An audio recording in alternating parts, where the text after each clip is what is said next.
Hi, this is Gerald Celente. It's Friday, June 24th, 2016, and here are some of today's trends in the news. And what a day this is. A day that will live in infamy.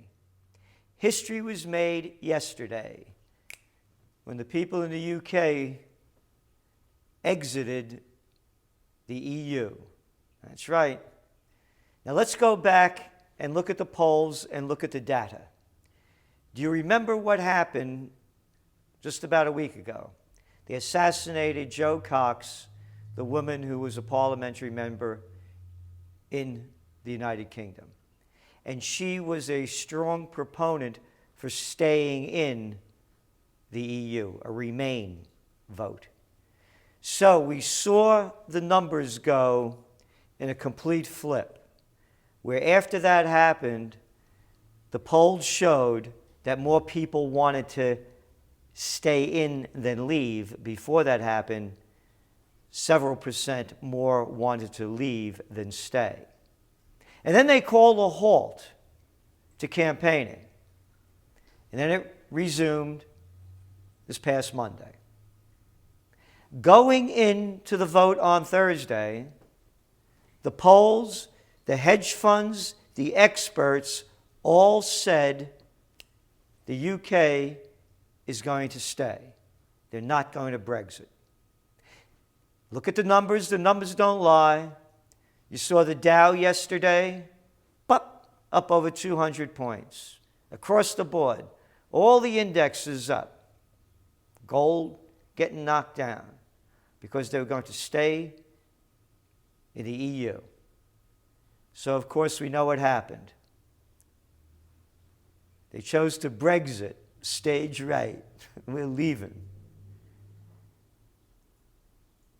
It was unanticipated by most, but the important element is that suppose that woman was not killed.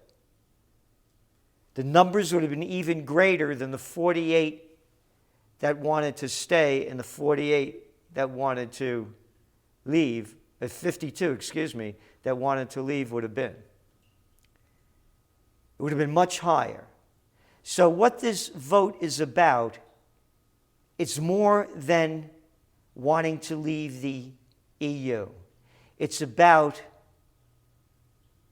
the very fundamentals of society, the general public disgusted with the politicians that are running their country and robbing them of their future.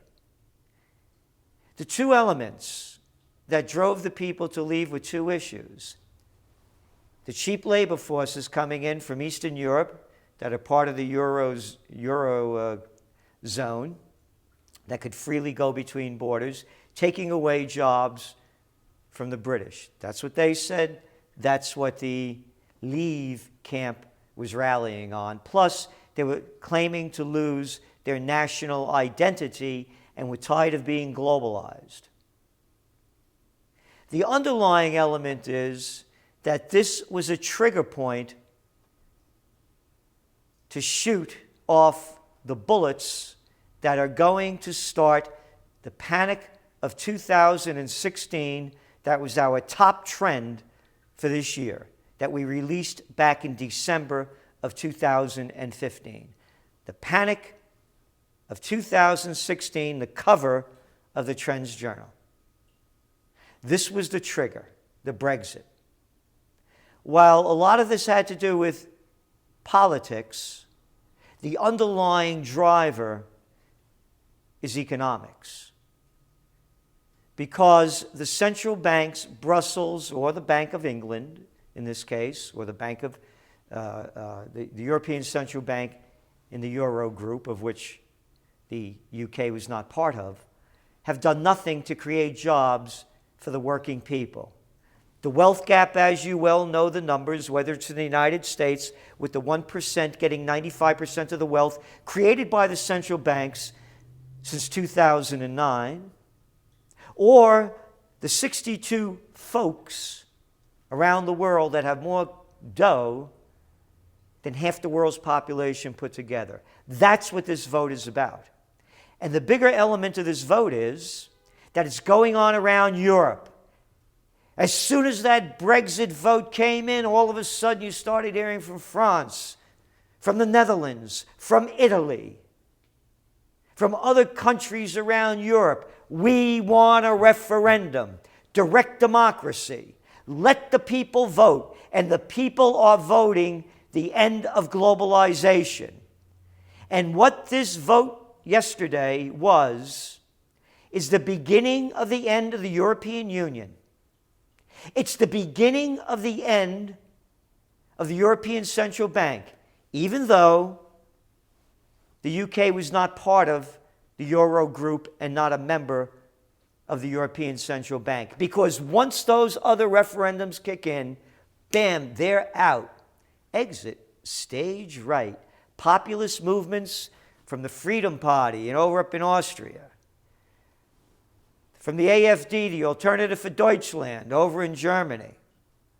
The parties in Netherlands. The Five-Star Movement in Italy that just brought in a mayor that was, for the first time in history in Rome, a woman from another party outside the main bloc. It's a global trend. On the political elements in the United States, this is going to be very beneficial for Donald Trump. Obama and Clinton campaigned for the UK to stay in the EU. Trump didn't. Trump is trumpeting his opposition to globalization, multinationalization, and the trade pacts. The Brexit is a shot at the trade agreements. So in the long term, this is going to benefit Trump, as we've said in the Trends Journal, because he's going to hit Clinton on the issues of trade. And she's associated with NAFTA and, of course, called the Trans-Pacific Partnership the gold standard, before she changed her mind. So let's look what happened to the markets. Phew, Nikkei down over 8%. You look what happened in the Shanghai. Boom! It was really plummeting, and all of a sudden that plunge protection team came in there. Look at the chart. Pushed it back up. That's right, the plunge protection team. The plunge protection team in the United States, the national team in China. Same teams, different names. They're rigging the market. This has nothing to do with free enterprise. No, the market should collapse, and let them collapse if it's capitalism. But no, we can't let our guys get hurt. Here in the States, boom, market down over 600 points. This is not a crash. A crash is going back to 87 when the market goes down over 20 points in one day. But this is a trend. And the trend is the panic of 2016 and the volatility that we've seen since the beginning of this year, when the Dow opened up on the worst note in its history. And now we had another historical day. And not a lot of hysteria. Be calm. This is a buying opportunity. Turn on the prostitutes on CNBC, Bloomberg, and all the rest. You'll hear them blab it all out. Gold. Gold was up as high as $90, closed up $60. And you know our forecast, we came out with it 3 weeks ago. When we said gold would be over $1,300 an ounce, our forecast now is, as we've been saying, and we maintain it, that when gold hits over $1,400 an ounce, stabilizes above that price, boom, zap, bap, a spike toward 2,000. So, here's some of the reports. Dow closes down 600 after Brexit surprise. You see? Surprise. That's from CNBC. No surprise. It was up in the air. It was going the other way. They did everything they could to try to reverse it. They had the biggest names in politics, from Obama to Abe, from Christine Lagarde to the most brilliant people on Wall Street, warning the people of the UK that if you leave, it's going to be the end of the world. That's right. Crude futures settled down $2.47 or nearly 5%. Financials dipped more than 5% as the greatest laggard. That's right. Go back to the banks and look at the situation of the banking index since the beginning of the year. Follow the money. The banks are doing lousy. Pound sterling fell more than 10% against the US dollar. Its lowest since 1985. And of course, David Cameron announced his resignation. He's going to leave in October. What are you waiting for? Why don't you leave now? The Stocks Europe 600 Banks Index had its worst day on record going back to 1987. 1987! The 1987 crash, the worst day since. With a decline of more than 14%, to end more than 40% below its 52-week intraday high. And gold, of course, is the highest now in more than 2 years.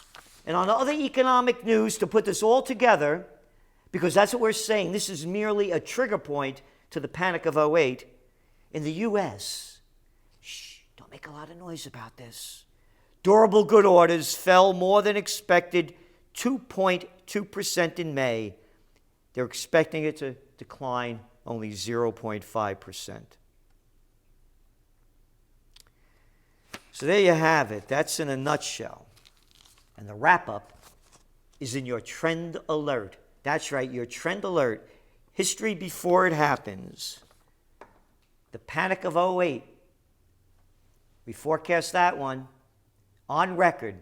Took out the domain name in 2007. The panic of 2016.